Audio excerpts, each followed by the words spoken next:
Please respect Bookshare membership and copyright obligations in the use of this audio file. Chapter 1. Cognitive Dissonance, the Engine of Self-Justification, block quote. Press release date, November 1, 1993, block quote end. Block quote. We didn't make a mistake when we wrote in our previous releases that New York would be destroyed on September 4 and October 14, 1993. We didn't make a mistake, not even a teeny one. Block quote end. Block quote. Press release date, April 4, 1994, block quote end. Block quote. All the dates we have given in our past releases are correct dates given by God as contained in Holy Scriptures. Not one of these dates was wrong. Ezekiel gives a total of 430 days for the siege of the city. Which brings us exactly to May 2, 1994. By now, all the people have been forewarned. We have done our job. Block quote end. Block quote. We are the only ones in the entire world guiding the people to their safety, security, and salvation. Block quote end. Block quote. We have a 100% track record. Superscript. 1 superscript end. Block quote end.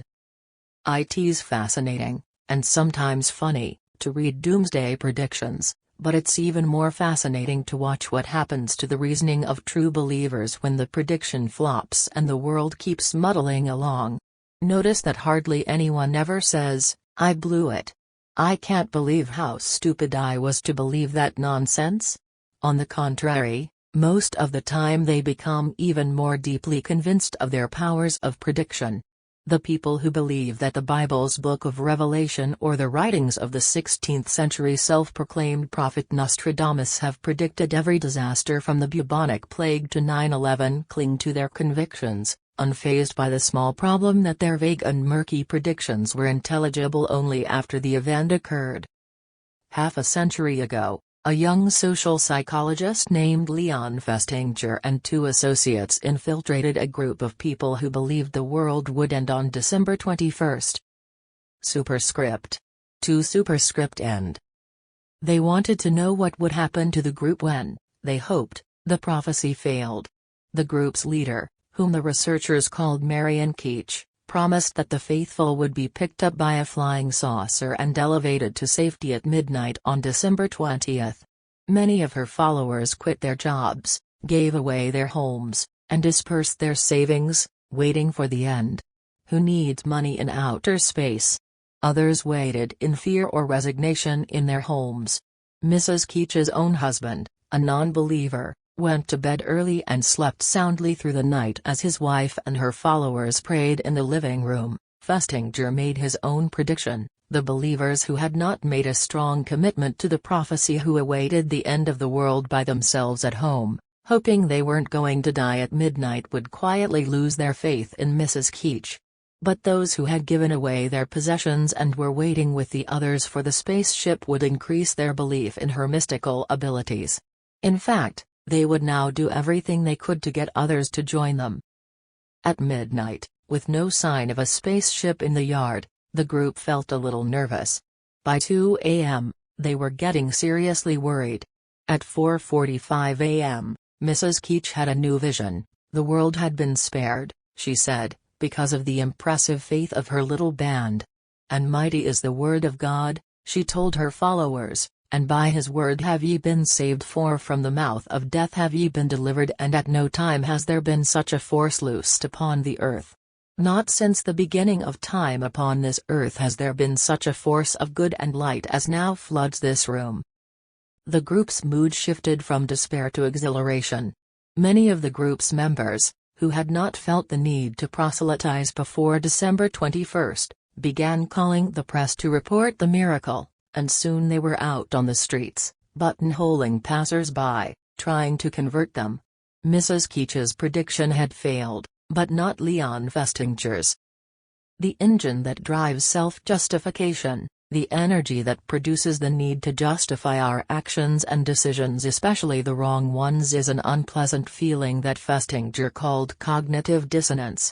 Cognitive dissonance is a state of tension that occurs whenever a person holds two cognitions, ideas, attitudes, beliefs, opinions, that are psychologically inconsistent, such as smoking is a dumb thing to do because it could kill me and I smoke 2 packs a day. Dissonance produces mental discomfort, ranging from minor pangs to deep anguish. People don't rest easy until they find a way to reduce it. In this example, the most direct way for a smoker to reduce dissonance is by quitting. But if she has tried to quit and failed, now she must reduce dissonance by convincing herself that smoking isn't really so harmful, or that smoking is worth the risk because it helps her relax or prevents her from gaining weight, and after all, obesity is a health risk, too, and so on. Most smokers manage to reduce dissonance in many such ingenious, if self-deluding, ways. Dissonance is disquieting because to hold two ideas that contradict each other is to flirt with absurdity and, as Albert Camus observed, we humans are creatures who spend our lives trying to convince ourselves that our existence is not absurd. At the heart of it, Festinger's theory is about how people strive to make sense out of contradictory ideas and lead lives that are, at least in their own minds, consistent and meaningful. The theory inspired more than 3,000 experiments that, taken together, have transformed psychologists' understanding of how the human mind works. Cognitive dissonance has even escaped academia and entered popular culture. The term is everywhere.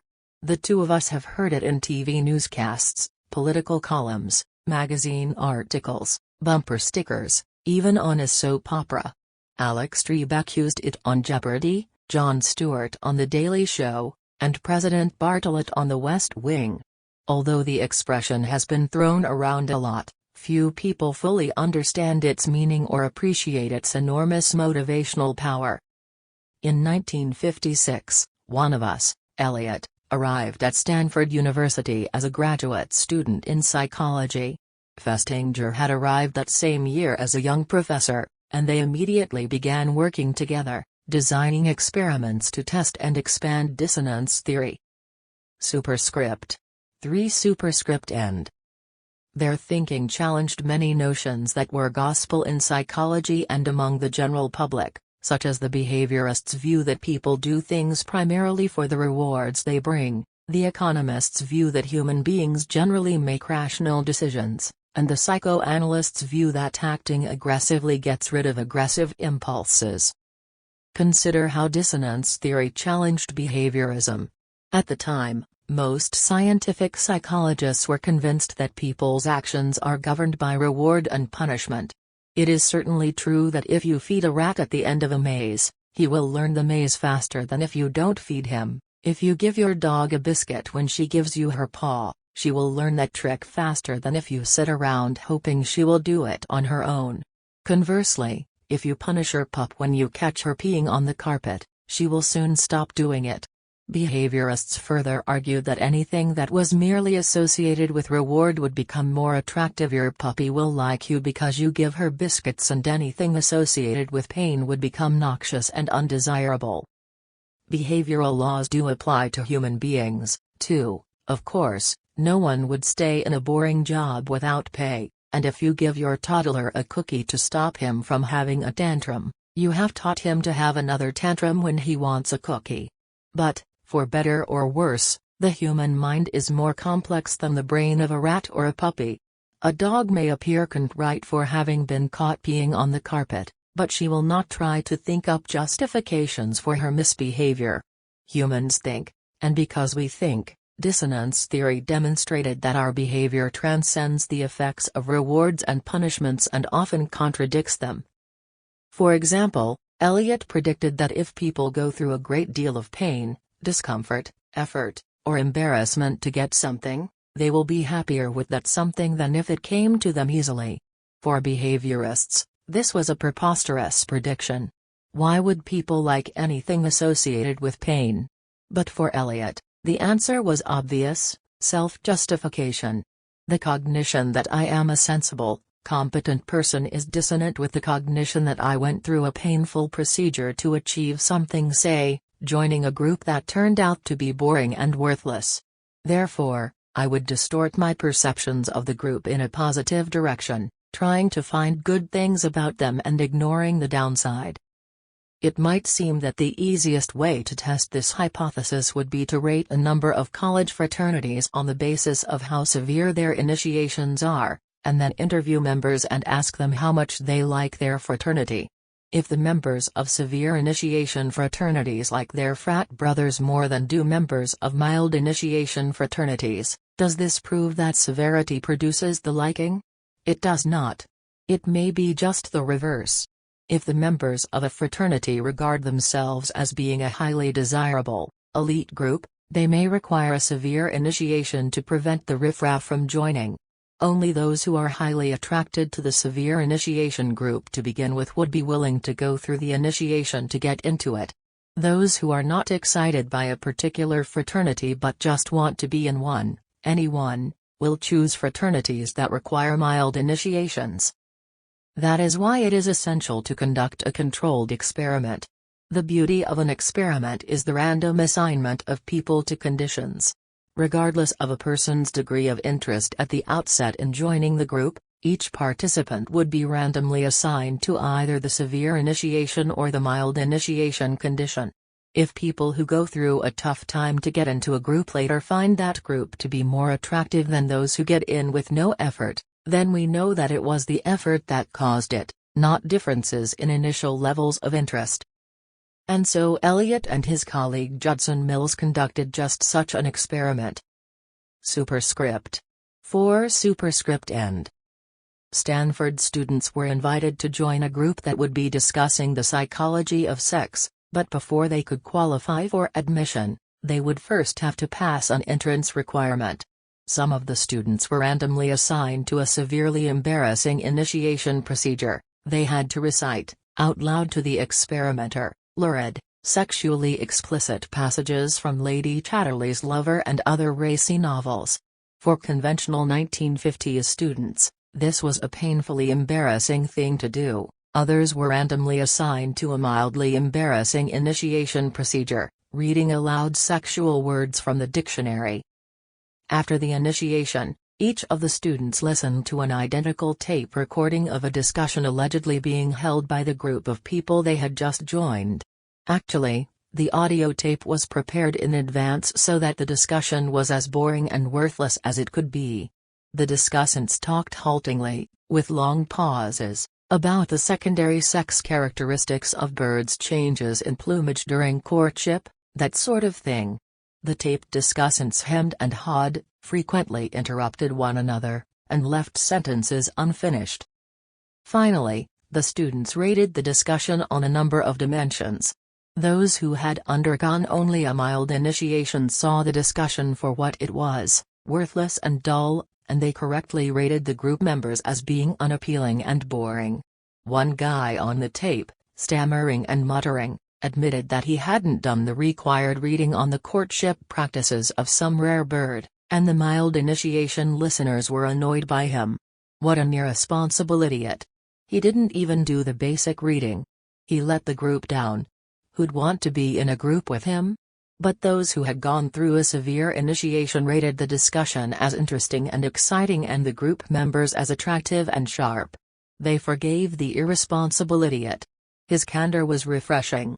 Who wouldn't want to be in a group with such an honest guy? It was hard to believe that they were listening to the same tape recording. Such is the power of dissonance. This experiment has been replicated several times by other scientists who have used a variety of initiation techniques, from electric shock to excessive physical exertion. Superscript 5 Superscript End. The results are always the same. Severe initiations increase a member's liking for the group. These findings do not mean that people enjoy painful experiences, such as filling out their income tax forms, or that people enjoy things because they are associated with pain. What they do show is that if a person voluntarily goes through a difficult or painful experience in order to attain some goal or object, that goal or object becomes more attractive. If, on your way to join a discussion group, a flower pot fell from the open window of an apartment building and hit you on the head, You would not like that discussion group any better. But if you volunteered to get hit on the head by a flower pot to become a member of the group, you would definitely like the group more. Believing is seeing. Block quote. I will look at any additional evidence to confirm the opinion to which I have already come. Block quote end. Block quote. Lord Molson, British politician, 1903 to 1991, block quote end. Dissonance theory also exploded the self-flattering idea that we humans, being Homo sapiens, process information logically. On the contrary, if the new information is consonant with our beliefs, we think it is well-founded and useful, just what I always said. But if the new information is dissonant, then we consider it biased or foolish. What a dumb argument. So powerful is the need for consonance that when people are forced to look at disconfirming evidence, they will find a way to criticize, distort, or dismiss it so that they can maintain or even strengthen their existing belief. This mental contortion is called the confirmation bias. Superscript 6 Superscript end. Lenny Bruce, the legendary American humorist and social commentator, described it vividly as he watched the famous 1960 confrontation between Richard Nixon and John Kennedy, in the nation's very first televised presidential debate. Block quote. I would be with a bunch of Kennedy fans watching the debate and their comment would be, "He's really slaughtering Nixon." Then we would all go to another apartment, and the Nixon fans would say, "How do you like the shellacking he gave Kennedy?" And then I realized that each group loved their candidate so that a guy would have to be this blatant, he would have to look into the camera and say, "I am a thief, a crook, do you hear me, I am the worst choice you could ever make for the presidency." And even then his following would say, "Now there's an honest man for you." It takes a big guy to admit that.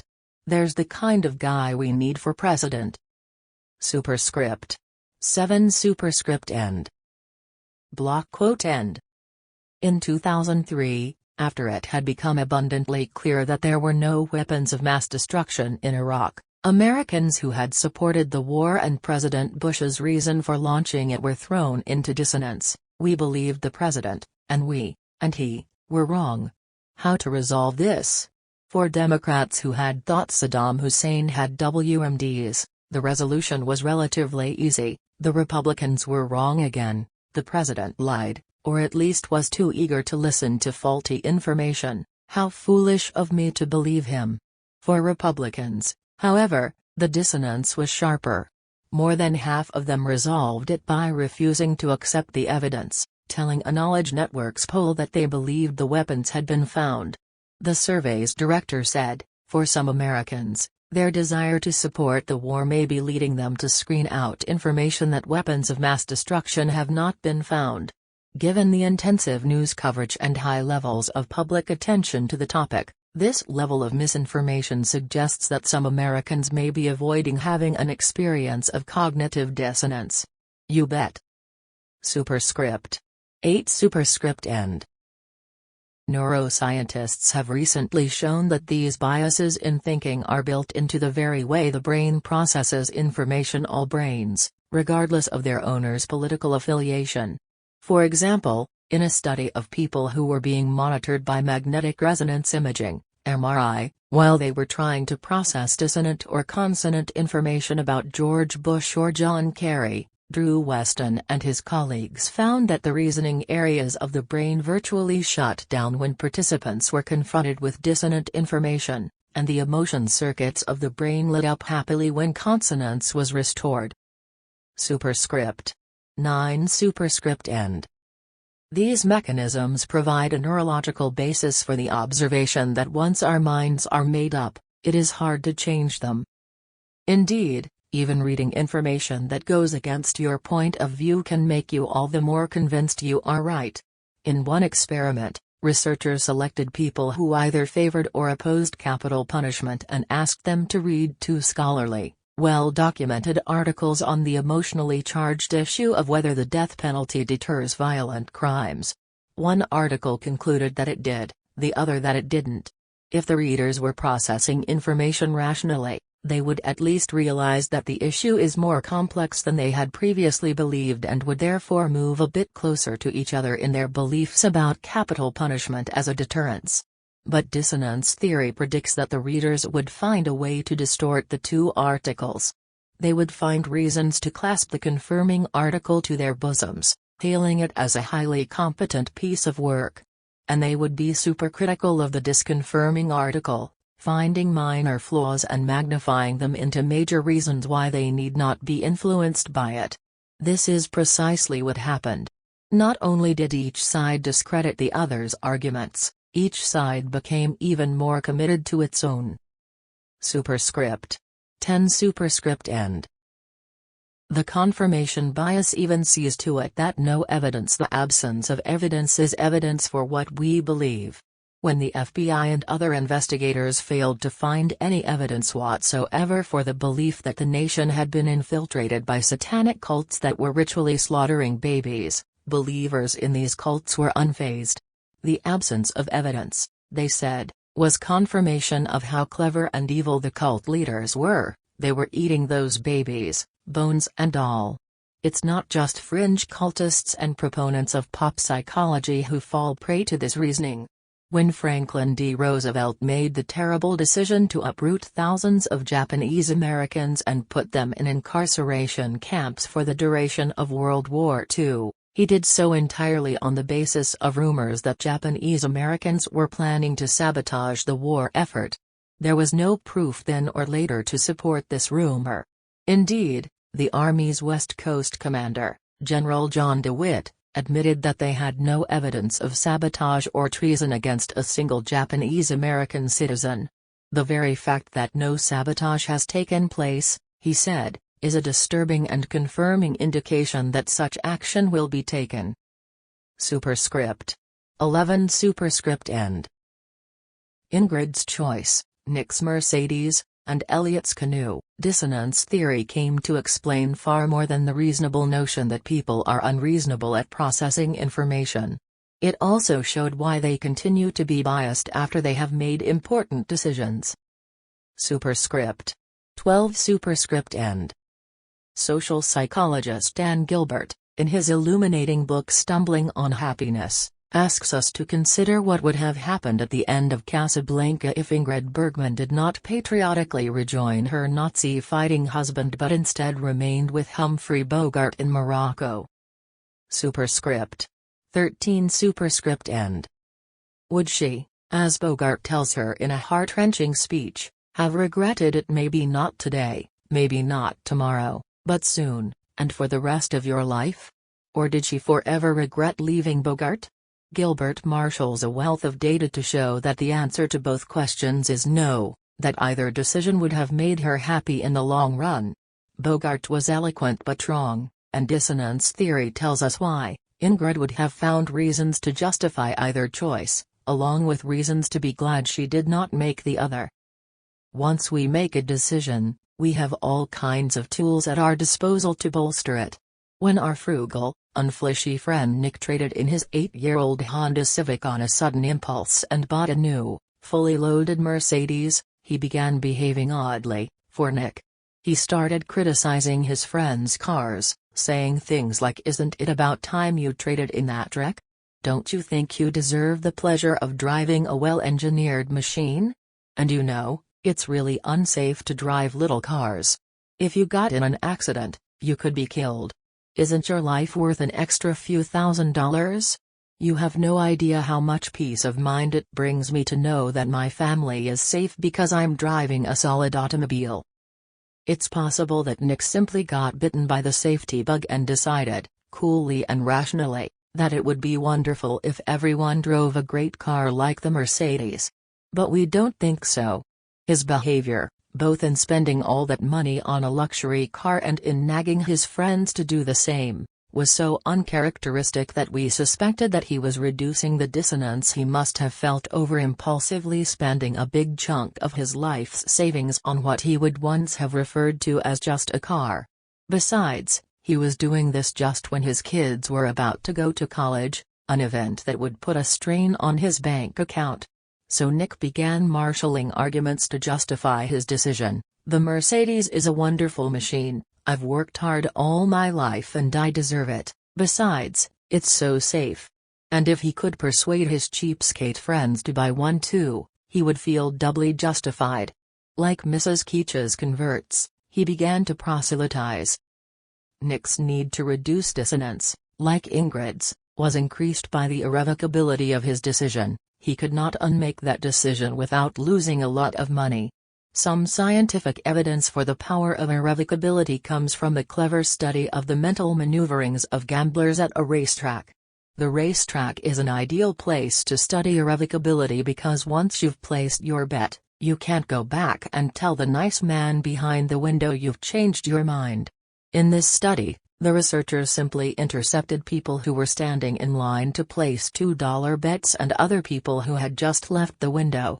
The investigators asked everyone how certain they were that their horses would win. The bettors who had placed their bets were far more certain about their choice than were the folks waiting in line. Superscript 14 Superscript End. But, of course, nothing had changed except the finality of placing the bet. People become more certain they are right about something they just did if they can't undo it.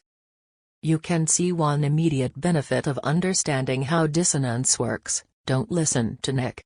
The more costly a decision, in terms of time, money, effort, or inconvenience, and the more irrevocable its consequences, the greater the dissonance and the greater the need to reduce it by overemphasizing the good things about the choice made. Therefore, when you are about to make a big purchase or an important decision which car or computer to buy, whether to undergo plastic surgery, or whether to sign up for a costly self-help program, don't ask someone who has just done it.